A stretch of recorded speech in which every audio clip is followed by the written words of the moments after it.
Hey guys, it's your boy Brett bringing you a nice little intro into the game Summoner's War. Hey, I know it's been a very big game, very popular lately. I got a bunch of people at work that I know that play it. But what I'm going to do is take you through, give you a little tutorial about beginning game, just a few do's and don'ts here in this first video about, I guess, how to maximize your beginning first 5 to 10 levels real quick, just with playing the game. So let's jump into it. As you can see, my account's popping up here. You'll see in the top left corner, I am level 40. I honestly consider myself beginning game, mid game max, just because there's so much stuff I didn't realize that was going on, whether it be runes, monsters, what to buy, what not to buy. I just didn't know. I didn't have anybody else playing, so it was myself. And then I started to find people because the game was just that popular. And now we all know what's going on and just wish we had some of that time back.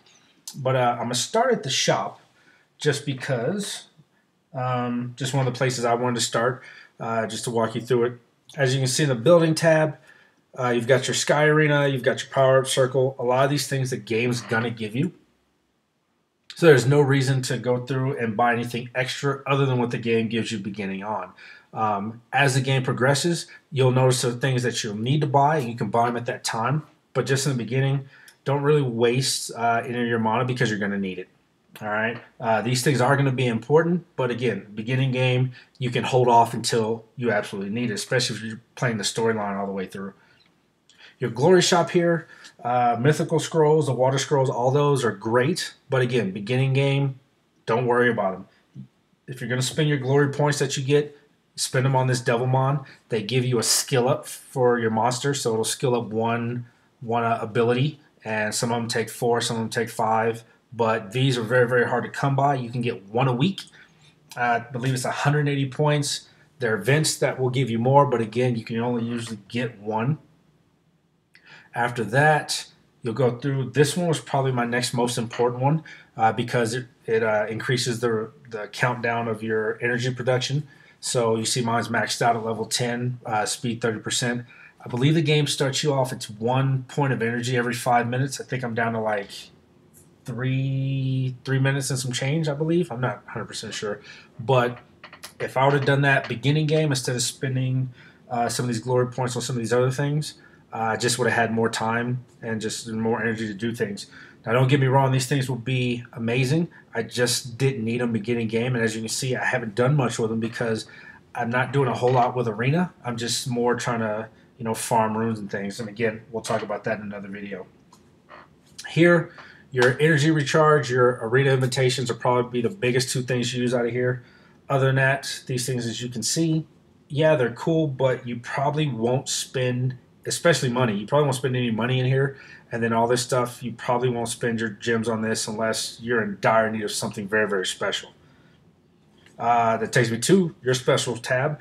The premium pack in here is where, as you can see, you'll get some mana. The big one's the 11 mythical scrolls, and the attributes, or the angel mana of each attribute, you'll get 1.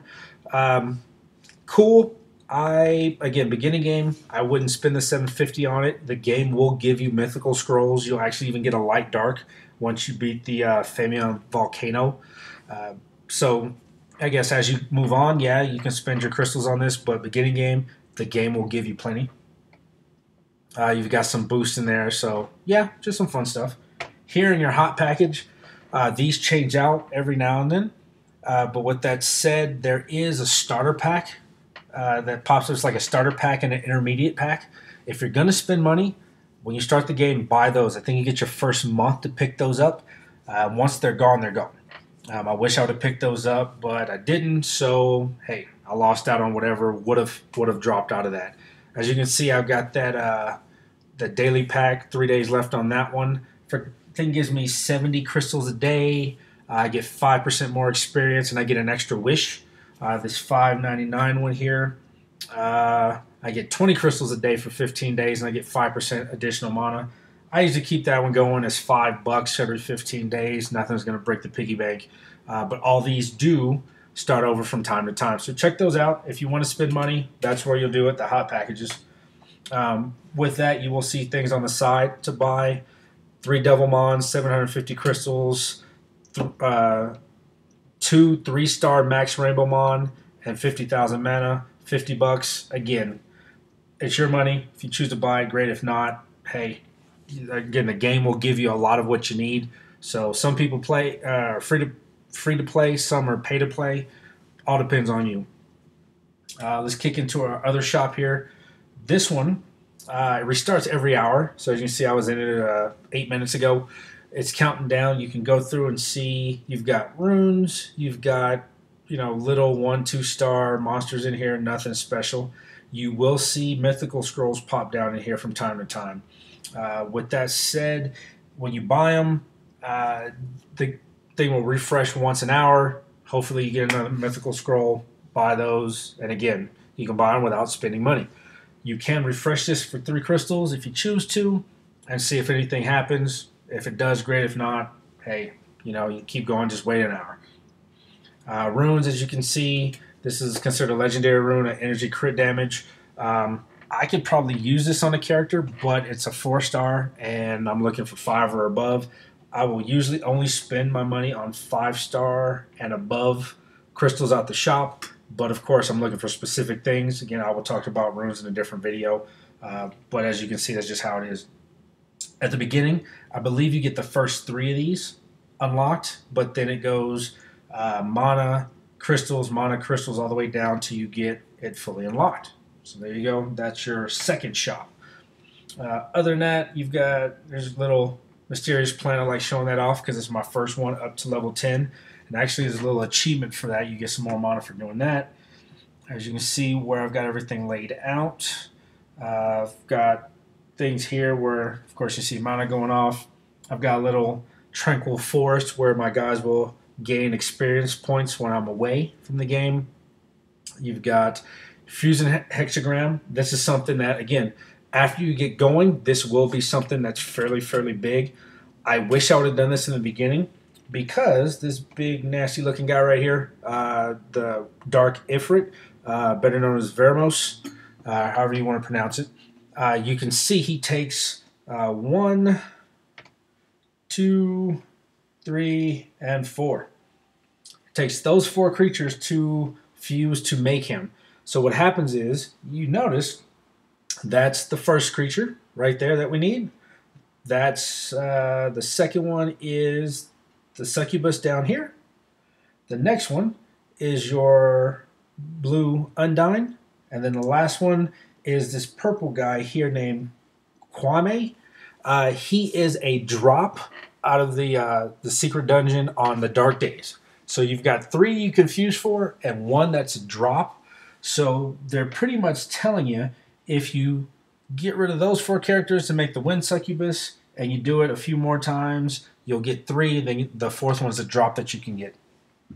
So the game's kind of giving you a way to get some very good tunes. In the beginning, it kind of seems like you don't want to do it because you don't want to waste the good monsters. But in the long run, I wish I would have gone for Veramos at the very beginning. Now I'm trying to do them. I'm level 40, and I still haven't gotten them yet because I need this guy here to drop so I can build him up, and I need this one right here to drop so I can get this Fire Succubus here. That's the only piece I'm missing to boost and level up so I can infuse for Big Daddy Veramos right there. So yeah, I'm waiting for that to go through, and we'll talk about creatures and their abilities here in a second. Well, just some beginning ones. Other than that, I've got storage, which is a great place to build up, and so you can save characters that you don't want to build and you don't want to get rid of. As you can see, I've got a fire, a fire lich that I'm not going to take out. I thought I had a water lich in here, but apparently not. Or maybe I got rid of him. But anyway, I got a fire lich, so he's there. And then my power-up portal, which is right there, and my summoning portal, which I leave up at the top. All right, so let's talk about some monsters. Now, this isn't going to be too in detail, but again, just some monsters that the game will give you just by playing it that are worth keeping. Number 1, the Blue Garuda, better known as Konamiya, however you want to say it. She is a great character. She's good for dungeons because she removes dots. And of course, if you don't know what dots are, Dots are things that give you damage every turn. Some monsters or some dungeons will have characters that will give you 1 dot, 2 dot, 3 dots, and some of those dots last 1 turn up to 3 turns. But as you can see with her skill, her onslaught skill attacks the enemy at breakneck speed, may stun the enemy with a 24% chance, and I've got her skilled up because the game gives me a lot, so I don't have to spend anything to get her.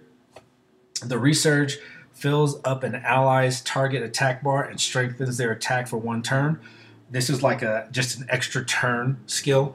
So if I have a character go, they attack, and then Konamiya uses the Resurge, they get to go again instantly. It's a double shot for free. This one here, her Peace, removes all harmful effects on all allies and recovers HP by 15% each. And I can reuse that every 3 turns now because, as you can see, I've cooled it down.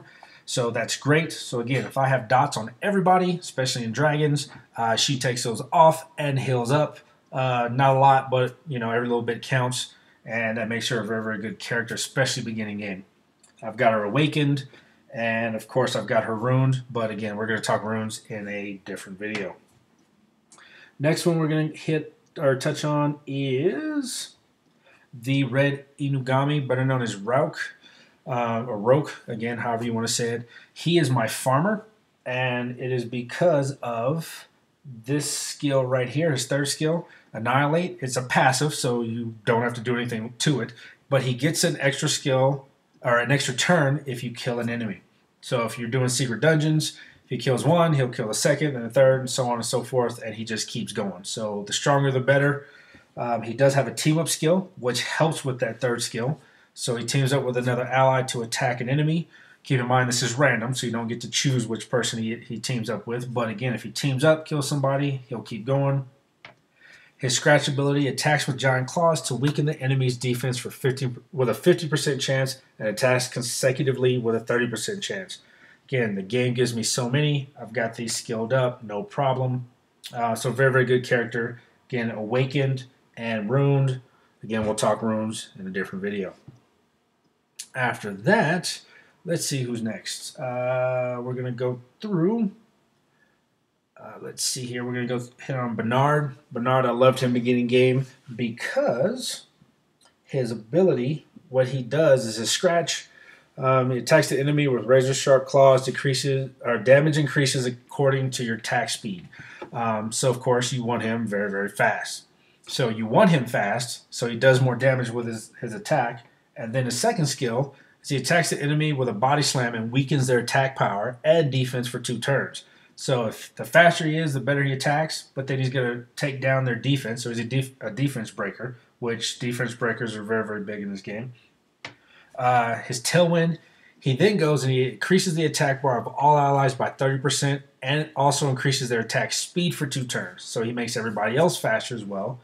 And then with his passive leader's ability, he increases the attack power of all ally monsters with the Wind attribute. That's going to be huge for the next 2 characters I'm going to talk about, which leads me into Shannon, the Wind Pixie. She starts off as a 2-star. So does Bernard, and so does Rauk. No, Rauk starts off at a 3-star, but Bernard and Shannon start off at a 2-star. But Shannon, her Spirit Ball attacks the enemy with an Energy Ball. This attack has a 50% chance of increasing the enemy's chance to land a glancing hit, which means just less damage you're going to take. Then she attacks all enemies, decreasing their attack speed for 2 turns with an 80% chance on each target. So she's going to slow them down. And then she's going to increase the attack power and defense of all allies for 3 turns. So Bernard speeds you up and breaks their defense. She slows them down and boosts up your defense and attack.